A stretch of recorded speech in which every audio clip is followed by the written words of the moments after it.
আমি বিভিন্ন ধর্ম সম্পর্কে অনুসন্ধান করেছিলাম যতদিন না পর্যন্ত আমি সন্ধান পাই ইসলাম, দ্য মিসআন্ডারস্টুড রিলিজিয়নের। ঘুমের মধ্যে আমি দেখলাম আমি বাইক চালাচ্ছি একটা বিশাল সংরক্ষিত এলাকায়, এবং আমি সামনের দিকে এগোতেই থাকলাম।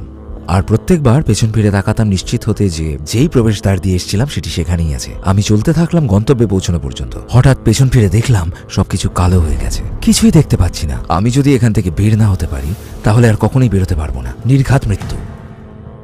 আমি চিৎকার করছিলাম কিন্তু গলা থেকে আওয়াজ বের হচ্ছে না, কেউ আমাকে শুনতে পাচ্ছে না, কেউ সাহায্য করতে পারবে না। সব শেষ, আমি আর নেই।